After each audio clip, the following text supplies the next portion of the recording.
Since the dawn of humanity, people have looked into the darkness and wondered what lives inside it. Every light casts a shadow, every good has its opposite, and for as long as we've had gods, we've had demons. But where did they come from?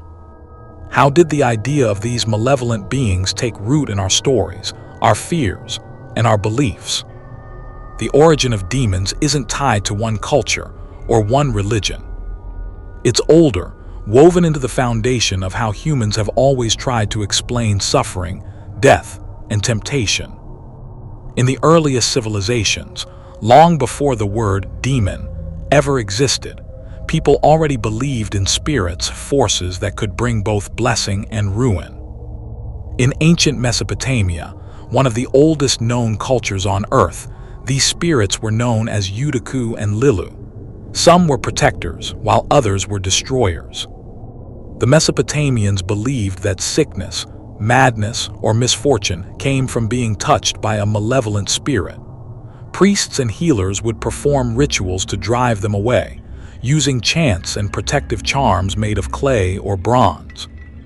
One of the most famous of these spirits was Pazuzu, a terrifying winged demon with a lion's face and the body of a serpent. He was feared, but also worshipped, because even though he brought plagues, he could also protect people from worse evils. That idea that demons were not purely evil, but powerful forces that could be invoked or controlled, became a recurring theme in ancient religion.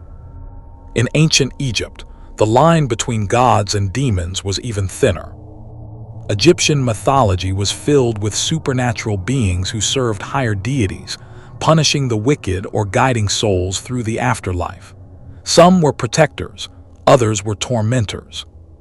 The Egyptians believed that the world was in a constant state of balance, order versus chaos. Chaos was personified by Apep, the giant serpent who sought to devour the sun god Ra every night. Priests would perform daily rituals to symbolically defeat Apep, ensuring the sun would rise again. These stories weren't just myths. They reflected how people understood evil, not as random cruelty, but as a necessary force in a cosmic struggle. In their view, demons were agents of chaos, but chaos was part of existence. As civilization spread to the ancient Hebrews and early Christians, the idea of demons began to evolve.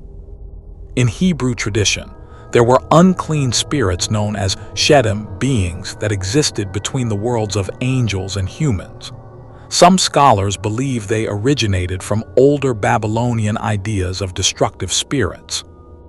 But in early Jewish writings, a deeper story emerged, one that would later shape the world's most famous understanding of demons. According to some interpretations, demons were the offspring of the Nephilim, the children of fallen angels and human women mentioned in the book of Genesis. When these hybrid beings were destroyed, their souls became wandering spirits trapped between heaven and earth, filled with hatred for both. It's one of the earliest hints at what would later become the concept of fallen angels, celestial beings who rebelled against God and were cast down, becoming demons. This story would grow much darker in Christian theology. In Christianity, demons are most commonly seen as angels who fell from heaven alongside Lucifer, once a radiant being, now the embodiment of pride and rebellion. According to Scripture, when Lucifer defied God, he was cast into hell along with a legion of angels who followed him.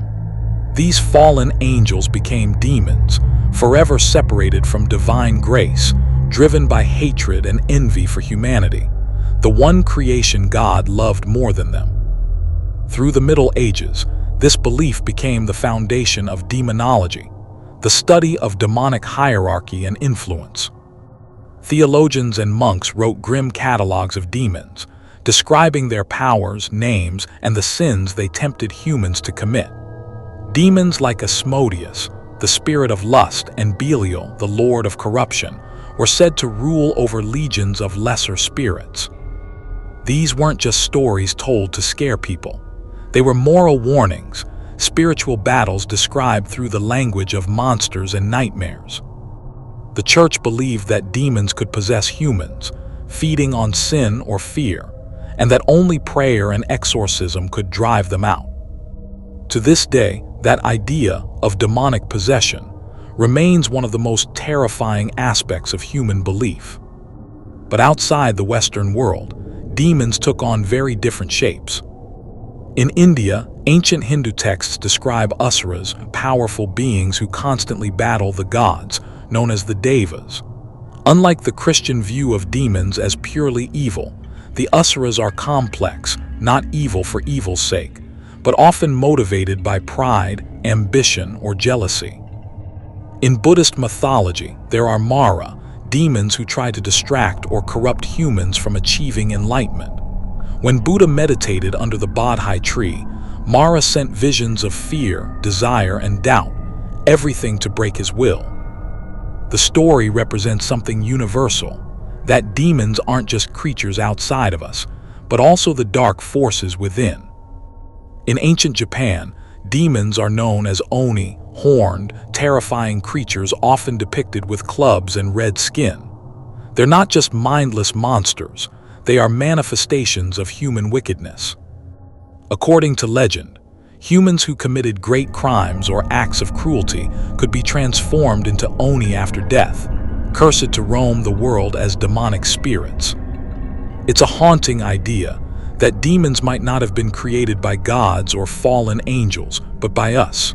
That human evil, if powerful enough, could take form and live on. In Islamic belief, demons are known as jinn, beings made from smokeless fire, created before humanity. They are intelligent, emotional, and free-willed, capable of good or evil. Some jinn, known as shayatin, are followers of Iblis, the Islamic equivalent of Lucifer, who refused to bow to Adam and was cast out of heaven. The jinn exist in their own dimension, invisible to us, yet able to interact with our world. Possession, curses, and temptations are often attributed to them. But just like humans, they have their own societies, hierarchies, and beliefs. It's another version of the same story, beings once divine, now fallen, forever tied to our fate. Over time, every culture developed its own way of describing demons, but all shared the same message. Evil is not just something that happens. It's something that lives in the world in the unseen and sometimes inside us. Some people see demons as literal entities, ancient spirits that feed on fear and chaos. Others believe they're symbolic, reflections of our worst impulses given mythic form. But the power of the idea remains the same. Demons represent everything we can't control: war, disease, temptation, madness. When humanity couldn't explain those things, we gave them names. We gave them faces. And in doing so, we gave them power. Even today, stories of demons persist in religion, in horror movies, in haunted houses and exorcisms. Because no matter how modern we become, we still fear the unseen. And maybe that fear exists for a reason. Maybe the stories of demons are more than myth. Maybe they're warnings, memories of something ancient, something that once walked among us and still lingers in the dark corners of belief. After all, every story of light begins with a shadow. If you enjoyed this deep dive into the origins and history of demons, make sure to like this video and subscribe for more explorations into mythology, folklore, and the unseen world. And tell me, which version of demons do you find the most chilling? The fallen angels, the vengeful spirits, or the monsters we create ourselves? Because no matter where they come from, they've never really left.